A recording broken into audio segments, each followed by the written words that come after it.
This video is about parenting styles. The family is a school of love, and parents are its first teachers. We realize that we all develop as children by receiving love and guidance from our parents. Parental love gives children confidence that they are loved and valued. How important is that? Parents prepare their children to be functioning and contributing members of society. And the parenting style that we adopt is so important for this.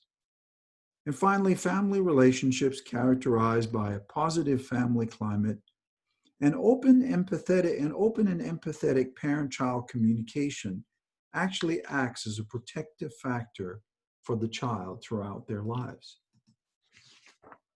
Even though parents may not always be aware of this, they are the most important teacher. Children naturally learn and resemble their parents. Parenting is a complex role, of course, that involves a combination of values, understanding, and practices. The various styles of parenting leads to varied degrees of social competence in children. So therefore, children, for example, who are defiant, are associated with harsh and inconsistent and neglectful parenting. Hence the need to be aware of the correct style and best practices. The manner in which parents fulfill their child's joint need for nurturance and limit setting has a major impact on the degree of social competence and behavioral adjustment of their children. Some of the most important socializers are clearly parental affection, but also consistency of parenting, response to children's cues, expressing and modeling values, and respect for the child, and open communication and discussion. However, our struggles are not always easy to resolve.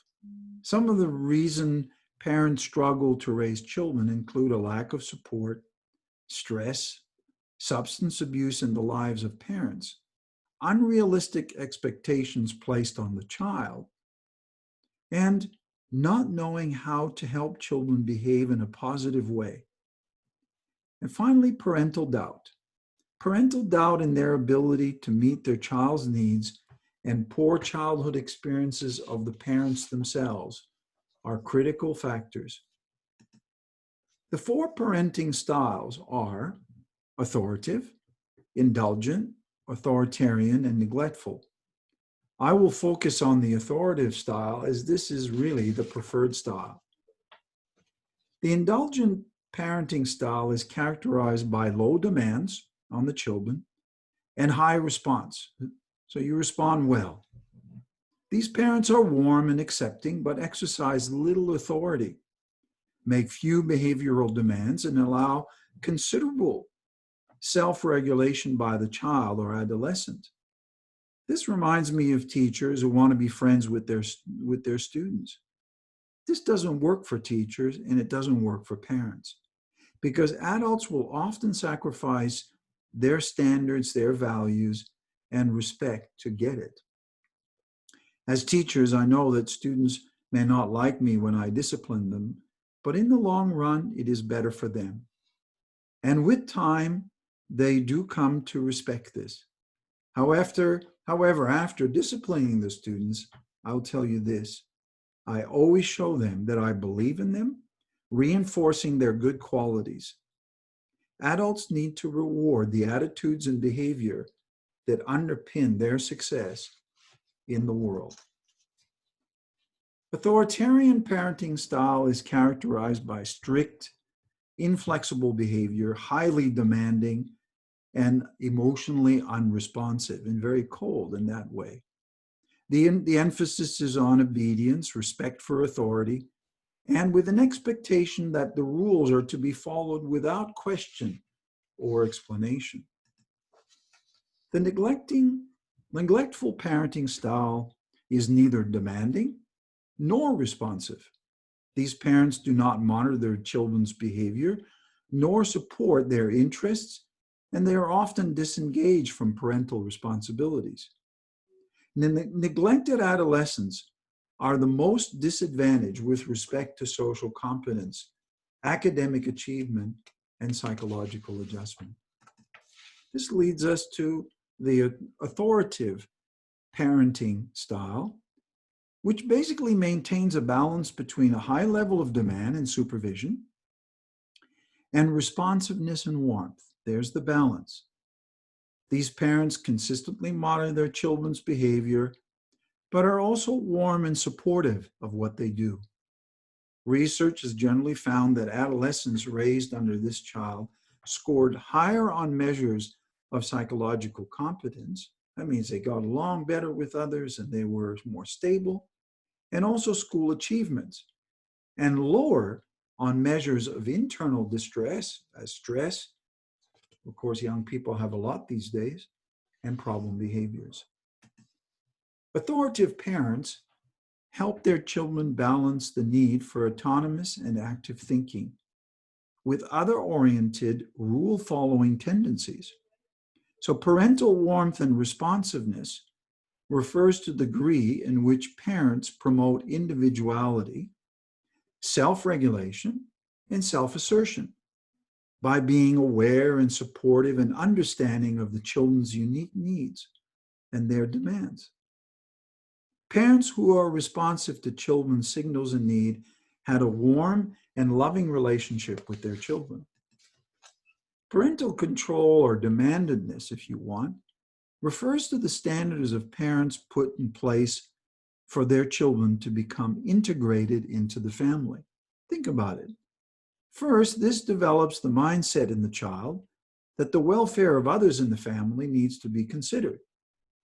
Parents set high expectation, raise children who are children who have high self-control, who are altruistic and think of others, and also have higher levels of self-esteem.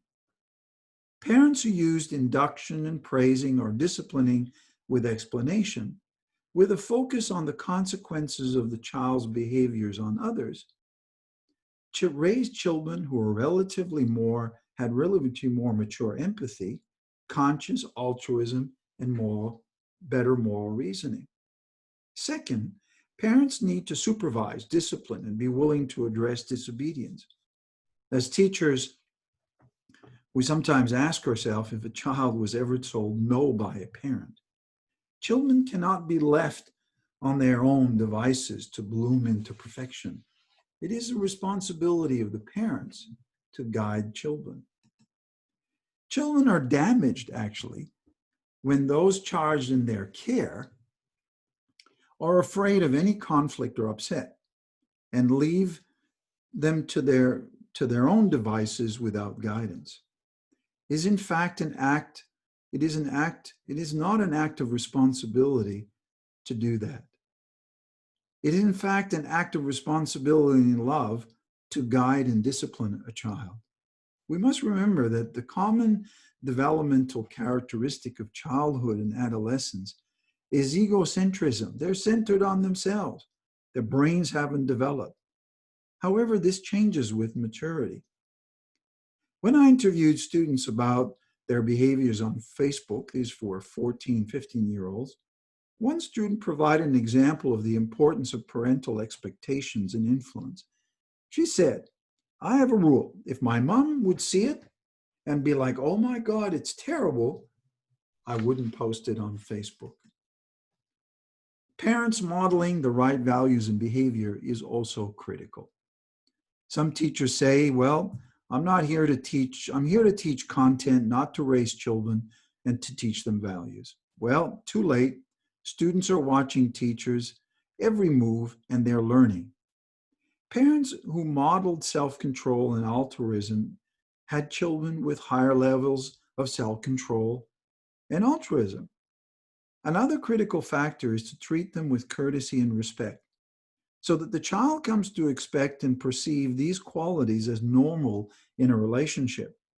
The child will come to understand as they grow up that this respectful behavior is the best way to communicate with other people. Then when the children encounter abusive behaviors, they will see this as unacceptable. Finally, As a husband and wife, we need to show love for each other in front of the kids. In my experience, children love seeing their parents show affection to each other. I remember when I was 8 years old and my father had not come home one night. It was below minus 20 at night in Canada. Remember my no mobile phones in 1963. I woke up late at night, peeked out the head of my head out my room, and my mother had a blanket on my dad, cuddling him, trying to warm him up. I never forget the scene. It touched my heart deeply. I knew at that moment that my mom loved my dad. It turns out his car had broken down on the highway and he wasn't dressed for it. The police had found him and brought him home. With our own sons, my wife and I did not need to preach about the wonders of marriage. I suspect that when they saw us show affection for each other, they said to themselves, consciously or not, I want this as well. Thank you for listening to this video.